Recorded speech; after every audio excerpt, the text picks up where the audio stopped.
నమస్కారం అమ్మా. నమస్తే అమ్మా. అమ్మ, కొంతమంది మంగళవారం శుక్రవారం ఇలా ధూపం వేసుకుంటారు కదా ఇంట్లో. ధూపం ఎందుకు వేయాలమ్మా? వేస్తే ఎలాంటి లాభాలు ఉంటాయి? పాజిటివ్స్ ఏంటి, నెగిటివ్స్ ఏంటి? మనకి షోడశోపచార పూజా విధానంలో ధూపమాఘ్రాపయామి, సాక్షాత్ దీపం దర్శయామి అనే రెండు ఉన్నాయి. ధూపం తప్పనిసరిగా వేయడం అన్నది ముఖ్యమైనటువంటి అంశమే. అయితే ఆ ధూపం ఎట్లా వేస్తారు అన్న దాని మీదే అన్నీ ఆధారపడి ఉంటాయి. ఏదైనా సరే ఒకటి చాలా తక్కువగా ఉందనుకోండి, అందరికీ పంచిపెట్టాలంటే ఏం చేస్తాం మనం? కాస్త పదార్థమే ఉంది, అప్పుడు ఏం చేస్తాం? ఒక్క మామిడి పండే ఉందమ్మా, 10 మంది పంచుకోవాలి, ఏం చేస్తాం? రసం, అది ఆ రసాన్ని తీసి కొంచెం నీళ్ళల్లో కలిపి తలో కాస్త ఇస్తాం, మామిడి పండు జ్యూస్ అని. ఏదైనా సరే. లేదు, ఎక్కడో మనకి దేవుడి దగ్గరికి వెడితే ఇంత పటికి బెల్లం ఇచ్చారు, 10 మందికి ప్రసాదం పెట్టాలి, దాన్ని చాలా పవిత్రమైంది, అందరికీ అందించాలి. ఏం చేస్తాం? నీళ్లల్లో పటికి బెల్లం కలిపేసి అందరికీ తలో కాస్త తీర్థం ఇస్తే అందరికీ ప్రసాదం అందిపోతుంది. అంటే ఘన పదార్థం కన్నా వితరణకి అన్ని వైపులకి వ్యాపించటానికి జలానికి ఎక్కువ అవకాశం ఉంది. అంతకన్నా ఎక్కువ కావాలనుకో గాలికి ఉంది. అందువల్ల గాలిలో గనక మనం దేన్నన్నా పంపించినట్టయితే ఎక్కువ మందికి దాని తాలూకు అనుభూతి దొరుకుతుంది. పంచదారను అందించలేం, కానీ కొన్నింటైతే గాలిలో చేయగలం కదా, పరిమళాలు మొదలైనటువంటివి. అటువంటి దానికి ఒక మంచి వాతావరణం కల్పించి, మనం చెప్పాలంటే యాంబియన్స్ అంటూ ఉంటారు ఆంగ్లంలో, అలాంటిది ఒక మంచి యాంబియన్స్ కావాలి అంటే, ప్రశాంతంగా మనసు ఉండాలి అంటే మంచి పరిమళం ఉండాలి, మంచి వాసన ఉండాలి. అలాంటి మంచి వాసన ఉండడానికి తగినట్టుగా ఎలా ఉంటుంది? సెంట్లు అవి అయితే కెమికల్సే కానీ అవి ఎంతసేపు ఉంటాయో తెలియదు, అవి చాలా ఖరీదైనవి కూడా అయి ఉంటాయి.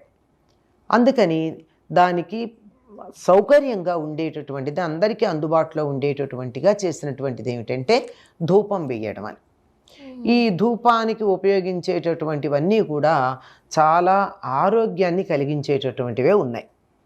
అటువంటి వాటిల్లో ఒకప్పుడు ఇటువంటివన్నీ జాగ్రత్తగా పెట్టి, అంటే ఆరోగ్యానికి పనికొచ్చేవి ఏవైతే ఉన్నాయో వాటిని చక్కగా ఒక మంచి పొడున్లాగా తయారు చేసి, బాగా కణకణ మండుతున్నటువంటి నిప్పులు తెచ్చి దాంట్లో వేస్తే పొగ వచ్చి ఇల్లంతా వ్యాపించేది. మనం దేవుడి దగ్గర అనుకుంటాం పెడతాం, కానీ ఆ పొగ ఎక్కడికి వెడుతోంది? ఇల్లు మొత్తం పెడుతోంది. ఇల్లు మొత్తం అంతా కూడా దేవుడి యొక్క అనుగ్రహం ఇంట్లో ఉన్న మూలమూలలకి వెళ్ళింది. దీపపు కాంతి అన్ని గదుల్లోకి వెళ్ళలేకపోవచ్చు, కానీ ధూపం అయితే అన్ని గదుల్లోకి అన్ని మూలలకి వెడుతుంది. అందువల్ల తప్పనిసరిగా అక్కడున్నటువంటి దుర్వాసనలు పోవడానికి, మంచి వాసన రావడానికి ధూపం వేయడం అనేది మనకి సంప్రదాయంగా వచ్చింది. అయితే రాను రాను ఈ ధూపం ఎట్లాగూ అంటే అగరువొత్తుల్లాగా వేయడం మొదలుపెట్టాం మనం. ఈ అగరువొత్తుల్లో రసాయన పదార్థాలు ఉంటున్నాయి, అందువల్ల కొంత ఇబ్బంది కలిగించే అవకాశం కూడా ఉంది. రసాయన పదార్థాలు లేనటువంటి అగరవత్తులు ఏమైనా తయారు చేస్తే వాటిని వాడచ్చు. అలా కాకుండా ఇప్పటికి కూడా మరి దసరాల్లో కానీ ఎక్కడ కానీ పెద్ద పెద్ద పూజలు చేసినప్పుడు ధూపం అన్నప్పుడు ఏం తీసుకొస్తారమ్మా? అగరవత్తులు వెలిగించరు. అంటే మామూలుగా ఉంటాయి, ఇప్పుడు ఆధునిక కాలంలో అందరూ వాడుతున్నారు కనుక పెడుతున్నాం, కానీ తప్పనిసరిగా ధూపమాఘ్రాపయామి అనగానే నిప్పులు తెచ్చి దాని మీద సాంబ్రాణి, పాలమడ్డి, ఇంకా ఉన్నాయి చాలా పదార్థాలు, అలాంటివన్నీ కలిపి అగరు, ప్రధానంగా అగరు వేస్తారు. ఇలాంటివన్నీ వేసి మంచి ఘుమలాడేటటువంటి వాసన వచ్చేట్టు చేస్తారు. అందులో మంచి గంధం ఉంటుంది, వట్టివేళ్ళు ఉంటాయి, ఇంకా చాలా ఉంటాయి, చాలా పదార్థాలు ఉంటాయి. వీటన్నిటినీ కలిపి చేసినటువంటి ఆ పొడి దాని మీద చల్లంగానే గుప్పున పొగ వచ్చి అన్ని వైపులకి వ్యాపిస్తుంది. ఈ అన్ని వైపులకి ఎప్పుడైతే ఇలా వ్యాపించిందో వాతావరణం అంతా శుద్ధి అవుతుంది. ఈ వాతావరణంలో శుద్ధి అవడం అన్నది 2 రకాలుగా జరుగుతుంది. ఒకటి, బయట కనపడేటటువంటి దుర్వాసనలు పోవడం, దోమలు, చీమలు, నుసములు లాంటి, చీమలు చెప్పలేం కానీ దోమలు, నుసములు లాంటి మన ఇబ్బంది కలిగించేటటువంటి ఆ క్రిములు లాంటివన్నీ కూడా పక్కకి వెళ్ళిపోవడం, ఇది జరగడంతో పాటు మీరు ఇందాక ఒక పదం వాడారు ప్రశ్న వేసేటప్పుడు, నెగిటివ్ ఎనర్జీ అని. ఆ నెగటివ్ ఎనర్జీ లాంటిది ఏవైనా ఉంటే కూడా ఈ వాసనలకు దూరంగా వెళ్ళిపోతాయి. అందువల్ల వాతావరణం బాగుంటుంది. కనుక ఎవరైనా ధ్యానం చేసుకోవాలి అనుకున్నప్పుడు, అంటే మహర్షుల స్థాయికి వెళ్ళిన వాళ్ళం కాదు కదా మనం అంతా, సామాన్యులం. మనలాంటి వాళ్ళని ధ్యానం చేసుకోవడానికి కూర్చుని ఆ ధ్యానం పూర్తిగా కొనసాగాలి అంటే ఏదైనా సరే ఒక పరిమళం అక్కడ ఉండేట్టు పెట్టుకోవాలి.